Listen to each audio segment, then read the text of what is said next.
పరమపిత బ్రహ్మదేవుల రెండవ ఆదేశం. రెండవ ఆదేశమా? అది ఏమిటి? ఆ ఆదేశాన్ని మొదటే నేను పాటించి వచ్చాను. పరమపిత బ్రహ్మదేవులు నన్ను ఆదేశించారు. కాశీలోని యజ్ఞకర్తలైన బ్రాహ్మణులను నేను పరమశివులకై తపస్సు చేయమని ప్రేరేపించాలని. దాంతో గజాసురుడు దాడి చేసినంతనే పరమశివశంకరులు గజాసురుణ్ణి వధిస్తారని. అంటే గజాసురుని వధ పరమశివుల చేతుల్లో అవుతుందా? అవును మాత, పరమపిత బ్రహ్మదేవుల ఇచ్చే ఇదే. వారు గజాసురుణ్ణి మాటల చక్రవ్యూహంలో ఇరికించి మరీ వరాన్నిస్తారట. అతని వధ కామదేవునిపై విజయాన్ని సాధించిన ఒక అద్భుత వ్యక్తి చేతుల్లో జరుగుతుంది. విన్నావా దేవి? బ్రహ్మదేవులు గజాసురునికి వరాలని ఇచ్చే ముందరే అతని అంతానికి బాట వేశారు.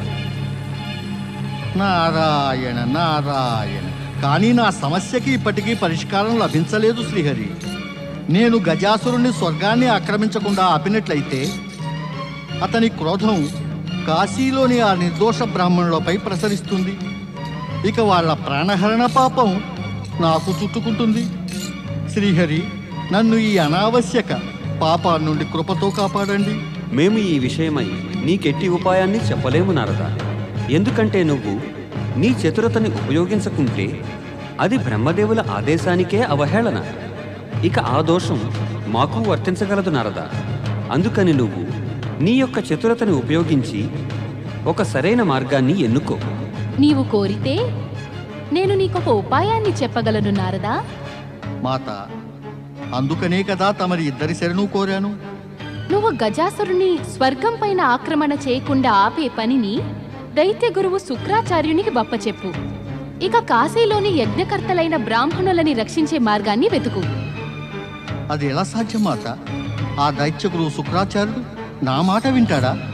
నారదా, ఇక్కడ మళ్ళీ నువ్వు నీ చతురతని ప్రయోగించవలసి ఉంటుంది. అది నువ్వు మహాబాగా చేయగలవు, అందులో మాకేం సందేహం లేదు. మేము నీవు సఫలీకృతుడు కావాలనుకుంటున్నాం. తమ ఆజ్ఞ శ్రీహరి. నారాయణ నారాయణ. ఓం బ్రహ్మణే నమః. ఓం బ్రహ్మణే నమః. ఓం బ్రహ్మణే నమః. ఓం బ్రహ్మణే నమః.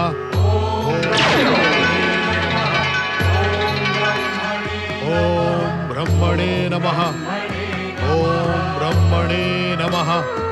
ఓం బ్రహ్మణే నమః. ఓం బ్రహ్మణే నమః. ఓం బ్రహ్మణే నమః.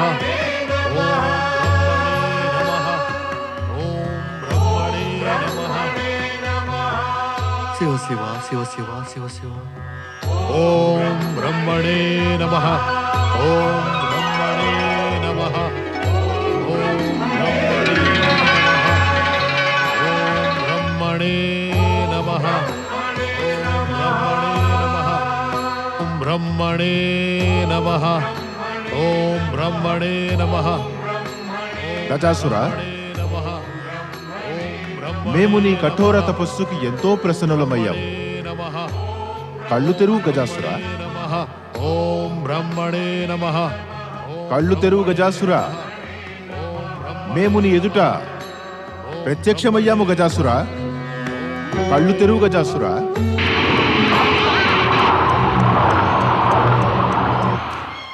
గజాసుర,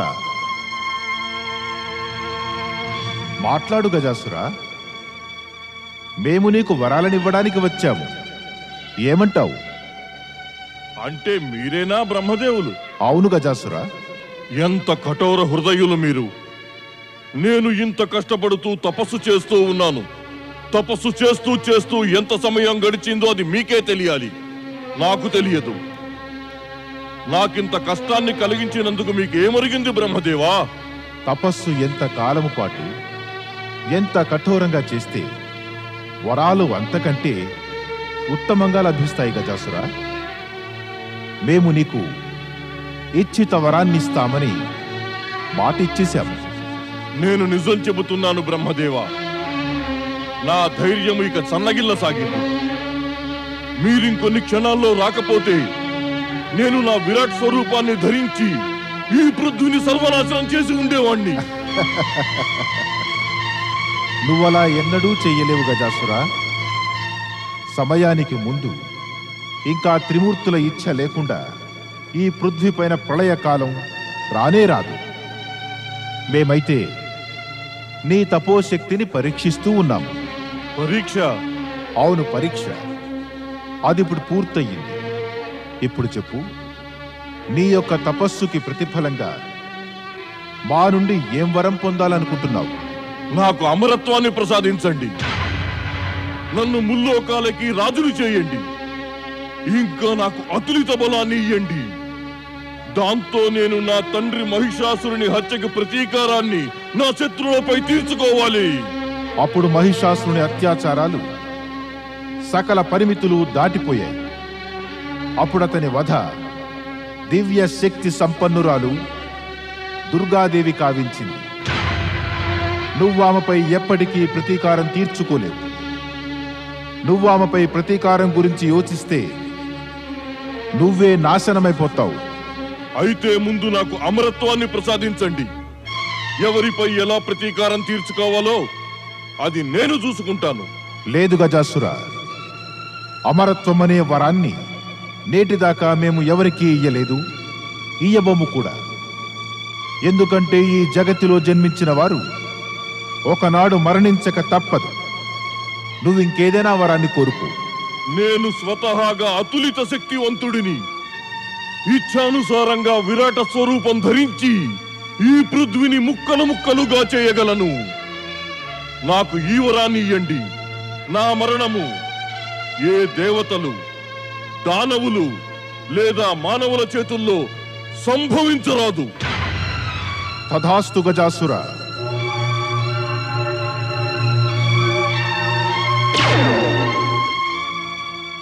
మేము నీకు వరాన్నిస్తున్నాము.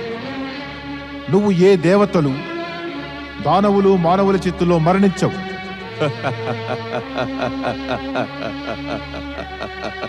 బ్రహ్మదేవా, ధన్యమైనది తమరి బుద్ధి.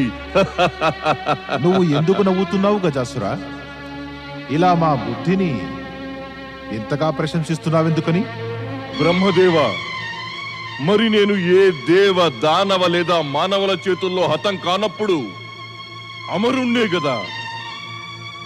మీరు మాటల్ని అటూ ఇటూ మార్చివేసి నాకు అమరత్వాన్నే వరంగా ఇచ్చేశారు. ఇప్పుడు ఈ మహాశక్తిశాలి గజాసురుడు తన శక్తితో 3 లోకాల్లోనూ రాజ్యాన్ని స్థాపించి తన అసుర శక్తి యొక్క ధ్వజాన్ని ఎగురవేస్తాడు.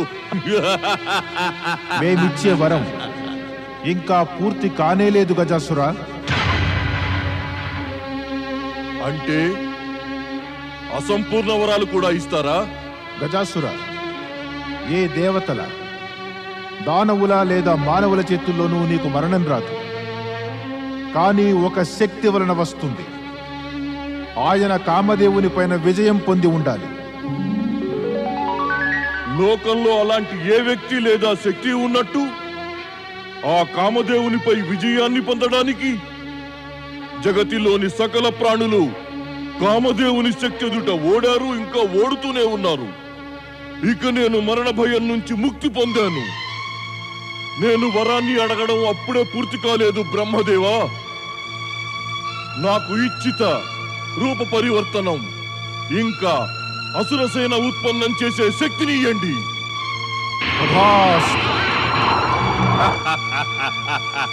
నా తపస్సు ఫలించింది. ఇప్పుడిక మీరు వెళ్ళవచ్చు. నీకు శుభమగుగాక గజాసుర.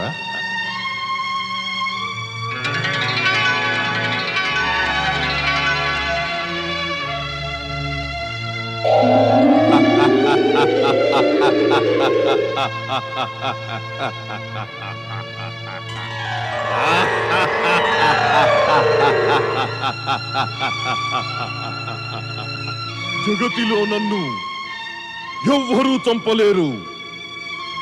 నేను అమరుడినయ్యాను. ముందుగా నేను పృథ్వీపైన అసుర శక్తి యొక్క సామ్రాజ్యాన్ని స్థాపిస్తాను. పిమ్మట స్వర్గం పైన అధికారం వస్తుంది.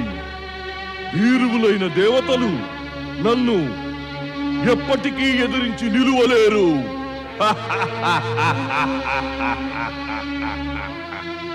ఎక్కడున్నారు దైత్యగురు శుక్రాచార్య? శుక్రాచార్య, నేను కఠోర తపస్సు చేసి బ్రహ్మ నుండి అమరత్వం అనే వరాన్ని పొందాను. ఇప్పుడు నన్ను ఎవరూ చంపనేలేరు.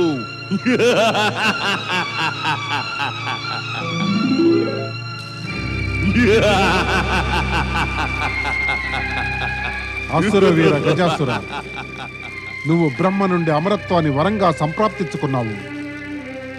ఇక నువ్వు దైత్యులకు శత్రువులైన దేవతలపై ఆక్రమణ చేసి నీవు స్వర్గంపై అధికారాన్ని పొందుతావు. అందుకు నాకు పూర్తి నమ్మకం ఉంది. నారాయణ నారాయణ. దైత్యగురు శుక్రాచార్య, బహుశా తమరికి అసలు విషయం తెలిసినట్లు లేదు. తమరి శిష్యుడు గజాసురునికి పరమపిత బ్రహ్మదేవులు ఏం వరాలనిచ్చారు? నారద, ఈ సమయాన నువ్వు మా జ్ఞానాన్ని పరీక్షించడానికి ఇక్కడ ప్రత్యక్షమయ్యావా? గజాసురుడు మా ఆజ్ఞని ఇంకా ఆదేశాన్ని తీసుకునే తపస్సు చేయటానికి వెళ్ళాడు. అతని అక్షరాల మేము అతన్ని అడగమన్న విధంగానే అదే వారాన్ని అతడు అడిగి ఉంటాడు. దైత్యగురు, ఇదే మరి బాధపడాల్సిన విషయం. ఆ గజాసురుడు వరాన్ని అడిగే సమయంలో తమరి శిక్షణని మరిచిపోయాడు. అంతే, మోసానికి బలైపోయాడు. నారద, మా శిష్యుడు గజాసురుని నిందించటం వినడానికి మేము నిన్నిక్కడికి ఆహ్వానించలేదు. మేము నువ్వు చెప్పేది ఏమీ వినము. నువ్వు ఎలా వచ్చావో అలాగే అంతర్ధానమవు. లేదంటే నువ్వు మా కోపం యొక్క పరిణామాన్ని అనుభవించక తప్పదు. నారాయణ నారాయణ. తమరు దైత్య గురువు శుక్రాచార్యులైతే నేను దేవగురువు బృహస్పతి శిష్యుణ్ణి, పైగా దేవఋషిని. తమరు కోరుకున్నప్పటికీ కూడా తమరు నన్ను ఏమీ చెయ్యనేలేరు.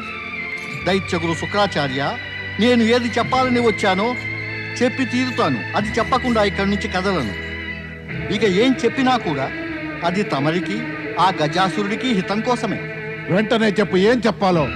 నారాయణ నారాయణ. పరమపిత బ్రహ్మదేవులు గజాసురునికి వరాన్నిచ్చారు. ఆ కామదేవునిపై విజయం పొందిన వారే అతని మృత్యువుకు కారణం కాగలరని.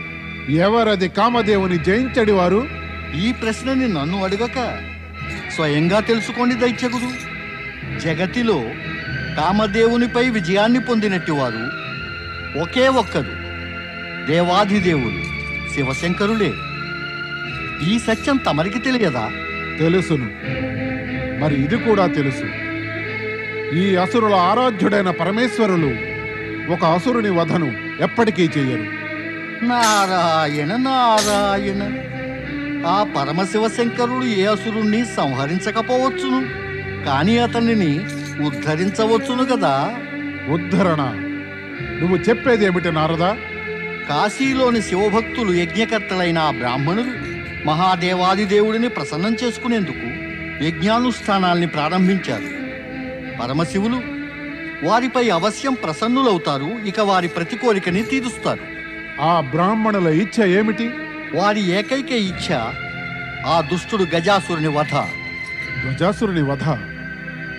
మేము గజాసురునికి తెలియజేస్తాము ఎవరిపైన అత్యాచారం చెయ్యరాదని. మరిక పరమశివుల చేతిలో అతన్ని వధించేందుకు కారణాలు అన్నీ సమాప్తమవుతాయి. నారాయణ నారాయణ. అత్యాచారాలు చేయకుండానే గజాసురుడు స్వర్గం పృథ్వీలపై అధికారం పొందగలడా దైత్యగురు? అదే తమరు నా ఉపాయాన్ని గనక ఆమోదిస్తే గజాసురుని ప్రాణాలను రక్షించటం జరగగలదు. ఏమిటి ఆ ఉపాయం?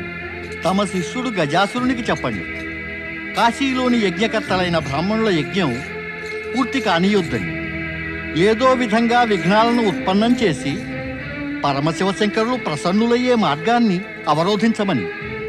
పరమశివశంకరులు ప్రసన్నులు అవరు, ఆ బ్రాహ్మణుల ఇచ్ఛాపూర్తి కాదు. నారాయణ నారాయణ.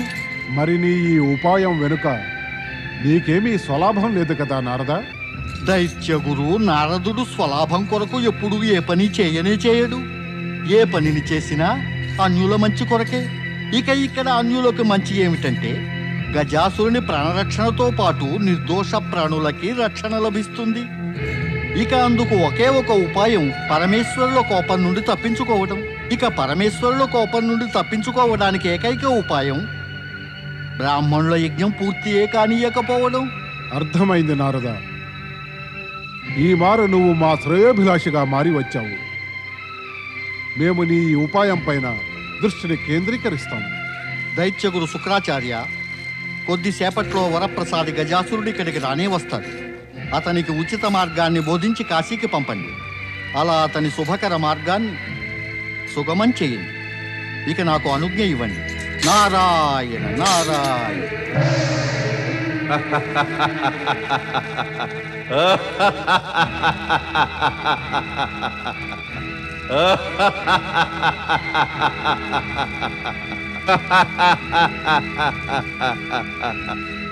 దైత్యగురు, నేను మీ యొక్క ఆజ్ఞను పాటించి బ్రహ్మ నుండి ఇచ్చిత వరాన్ని సంప్రాప్తించుకున్నాను. ముందు ఒక మాట చెప్పు, ఏం వరం సంప్రాప్తించుకున్నావు? నేను దేవతలు, దానవులు లేదా ఏ మానవుడి చేతుల్లోనూ చావకుండా వరాన్ని పొందాను దైత్యగురు. ఇప్పుడిక నన్ను ఎవరూ చంపలేరు. నేను అమరుణ్ణి, అజేయుడిని అయ్యాను దైత్యగురు. ఇదంతా కేవలం నీ భ్రమ గజాసురా. బ్రహ్మ నీకు వరాన్ని ఇచ్చే సమయంలో నిన్ను మోసగించారు. మోసమా? ఏం మోసం? బ్రహ్మ నీకు వరాన్ని ఇచ్చారుగా, నిన్ను దేవదానవ లేదా మానవులు చంపలేరని. కానీ ఒకే వ్యక్తి చంపగలరు, అది కామదేవుని పైన విజయం పొందినవాడే. ఈ మాట మీకు ఎవరు చెప్పారు దైత్యగురు? వరం ఇచ్చే సమయంలో బ్రహ్మ నాతో అవశ్యం చెప్పారు, కామాన్ని జయించిన వాడే నన్ను చంపగలడని. కానీ దైత్యగురు, లోకంలో అసలు అటువంటి ప్రాణి ఉన్నాడా? ఆ కామదేవుణ్ణి జయించేవాడు? ఇక్కడ అందరూ కామదేవుని కామవాంఛలో భోగులుగా మారేవారే. పాతాళంలో ఉండి ఉండి నీ బుద్ధి మందగించిపోయింది గజాసురా. నీకిది తెలియదా? కామదేవునిపై విజయం పొందినది మన ఆరాధ్యులైన ఆ పరమశివులేనని. పరమశివుల? అవును, నువ్వు పరమశివుల చేత చంపబడగలవు.